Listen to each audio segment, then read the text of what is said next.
Muito obrigado, senhor presidente, senador Jorge Viana.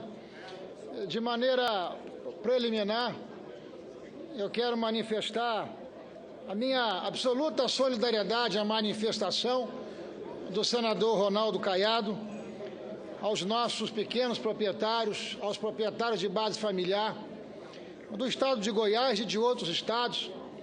Eu também, senador Caiado, venho de um estado que é liderado pela agricultura de base familiar.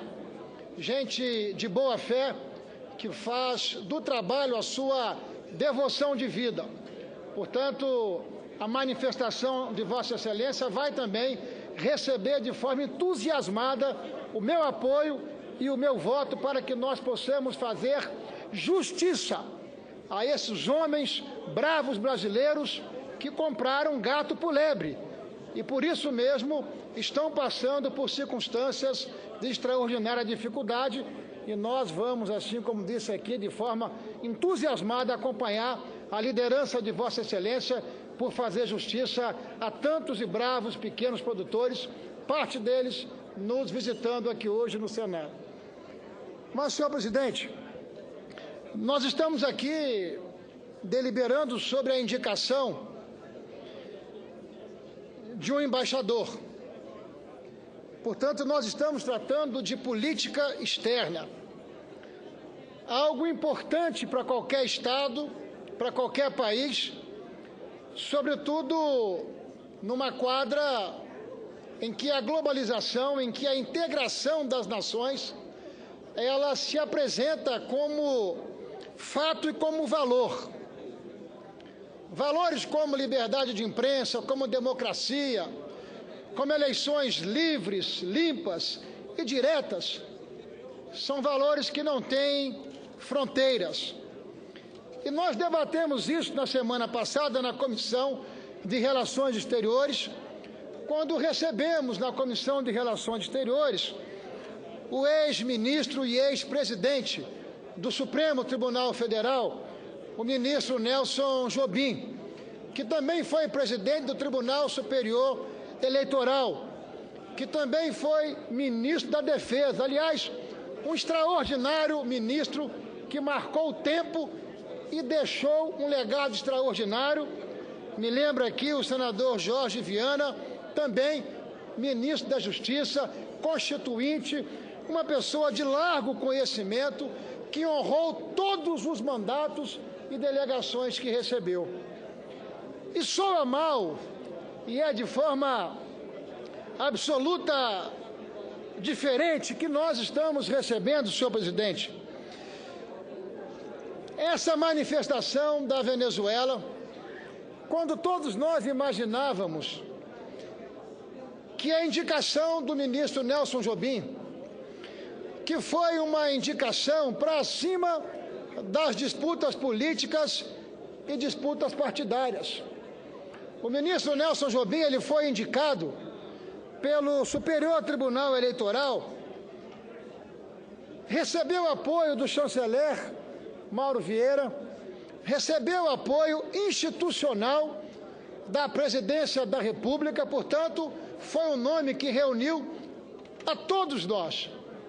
Não há quem no Senado não possa trazer o balizamento da boa referência e da boa indicação que fez o Estado brasileiro para que o ministro Nelson Jobim pudesse chefiar essa missão de acompanhamento das eleições da Venezuela. E nós queremos repercutir aqui, senhor presidente, a íntegra da nota do Tribunal Superior Eleitoral. O Tribunal Superior Eleitoral buscou, ao longo dos últimos meses, contribuir para que a missão da União das Nações Sul-Americanas, a Unasul, às eleições parlamentares venezuelanas em dezembro próximo, pudesse exercer um trabalho de observação objetivo, imparcial e abrangente. O Tribunal Superior Eleitoral empenhou-se, em particular, em assegurar que a missão da Unasul estivesse sob comando de uma personalidade pública com amplo conhecimento da lide eleitoral e de conhecida isenção. propôs o Tribunal Superior Eleitoral ao Poder Executivo o nome do ex-presidente do Tribunal Superior Eleitoral, o ministro Nelson Jobim. A sugestão foi aprovada pela Presidência da República e submetida pelo Itamaraty à presidência pro tempore da Unasul. Embora o candidato brasileiro tenha angariado amplo apoio entre os Estados-membros, foi preterido na escolha final para a chefia da missão por suposto veto das autoridades venezuelanas. O Tribunal Superior Eleitoral também procurou contribuir para que a missão fosse regida por acordo entre a Unasul e o Conselho Nacional Eleitoral da Venezuela, que a permitisse observar as diferentes fases do processo eleitoral e verificar se as condições institucionais vigentes no país asseguram equidade na disputa eleitoral. A demora do órgão eleitoral venezuelano em pronunciar-se sobre a versão revista do acordo fez com que a missão não pudesse acompanhar a auditoria do sistema eletrônico de votação e tampouco iniciar a avaliação da observância da equidade na contenda eleitoral, o que, a menos de 2 meses das eleições, inviabiliza uma observação adequada. Em razão dos fatores acima referidos, o Tribunal Superior Eleitoral decidiu que não participará da missão da Unasul às eleições parlamentares venezuelanas. Óbvio está, senhor presidente, que o Senado da República deve se manifestar, aprovando uma moção de repúdio contra esta que é uma decisão absurda de quem, evidentemente, não deseja e não tem o direito de se intrometer em questões internas, e esse não é o caso. Daí porque a instituição Tribunal Superior Eleitoral fez a recomendação de alguém qualificado, de alguém isento, de alguém que, em nome da República Brasileira e em nome desses valores e princípios, poderia coordenar e poderia avalizar naturalmente que o pleito na Venezuela pudesse ser um pleito, senador Petecão, limpo, democrático e que pudesse manifestar ao fim a decisão soberana da sociedade venezuelana. De modo que foi com estranheza que nós lamentamos essa manifestação do governo da Venezuela, impedindo que alguém da qualidade, da honra e da dignidade do ministro Nelson Jobim pudesse coordenar os trabalhos da Unasul. Isso, desde já, obriga a uma manifestação também do governo brasileiro, porque foi a própria presidente da República quem avalizou essa indicação do ministro Nelson Jobim. E, portanto, não tem e não faz sentido e abre de novo um precedente e cria um ambiente de dúvida, senador Garibaldi, e de incerteza que as eleições da Venezuela se dará dentro de um ambiente democrático e limpo. Até porque, senhor presidente, os precedentes até aqui são também absolutamente duvidosos. À medida em que lideranças políticas que fazem oposição ao governo da Venezuela não poderão disputar as eleições. É o caso do ex-prefeito da região metropolitana de Caracas, o senhor Antônio Ledesma, é o caso do Leopoldo Lopes e é o caso também da ex-deputada Corina Machado.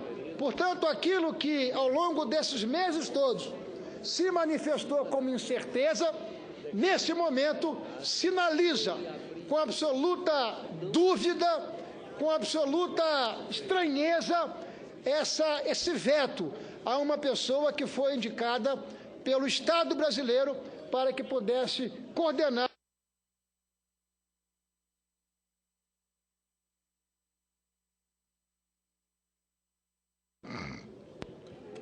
Senador Ferraz, primeiramente, lhe parabenizar por trazer mais uma vez este assunto à tribuna do Senado.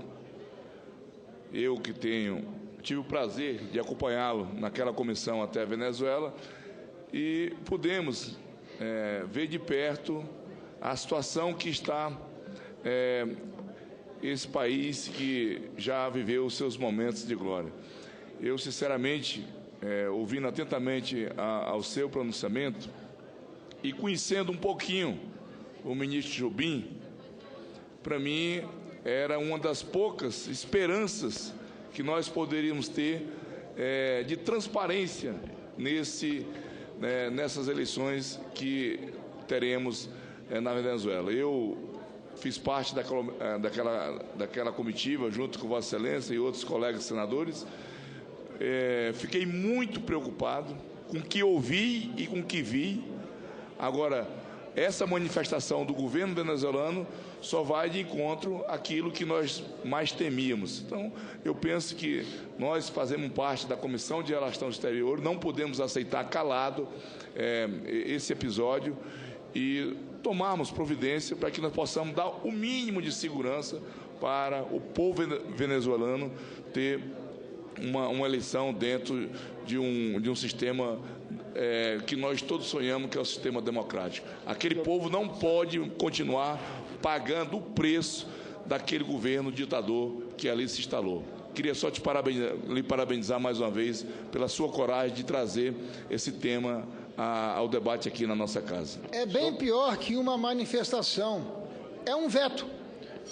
Um veto a alguém que reúne toda uma trajetória absolutamente digna, isenta, de pleno conhecimento e que poderia atestar aquilo que todos nós esperamos, que possa ou que pudesse ser um pleito carregado desses princípios e desses valores. Eu ouço com prazer o senador Ronaldo Caiado. Nobre senador Ferraz, Vossa Excelência traz aqui um tema que nós temos discutido nos últimos meses, mas que agora chegou na fase terminativa. Ou seja, exatamente há 2 meses do processo eleitoral, nós estamos vendo o Tribunal Superior Eleitoral dizer que não avaliza e nós não teremos mais um representante para poder conferir de que maneira se dará uma eleição na Venezuela, de que maneira nós teremos a transparência e a legalidade desse processo eleitoral.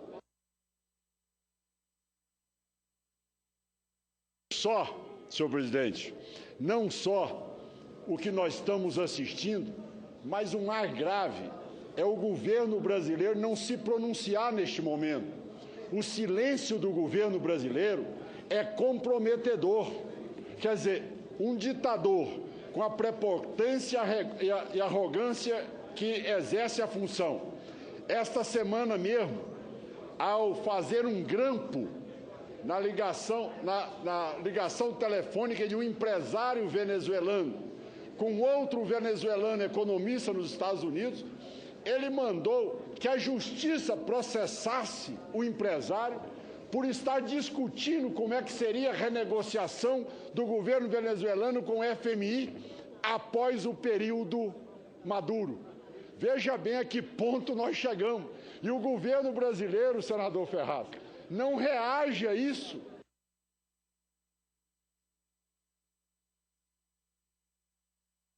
Uma prática totalitária, até porque ele é signatário do Mercosul.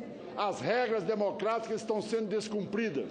E eu quero, ao finalizar, cumprimentar Vossa Excelência, que é um profundo conhecedor da matéria, que vem durante esses anos todos na Comissão de Relações Exteriores, mostrando o perigo que é esse caminho para o bolivarianismo, com conteúdo, com inteligência, com preparo e com argumento, debatendo esse tema. Meus cumprimentos e espero que Vossa Excelência consiga sensibilizar o governo para que não possamos assistir aqui simplesmente uma truculência ser praticada no dia da eleição na Venezuela e não uma eleição democrática e transparente. Muito obrigado. Agradeço a contribuição e a manifestação de Vossa Excelência.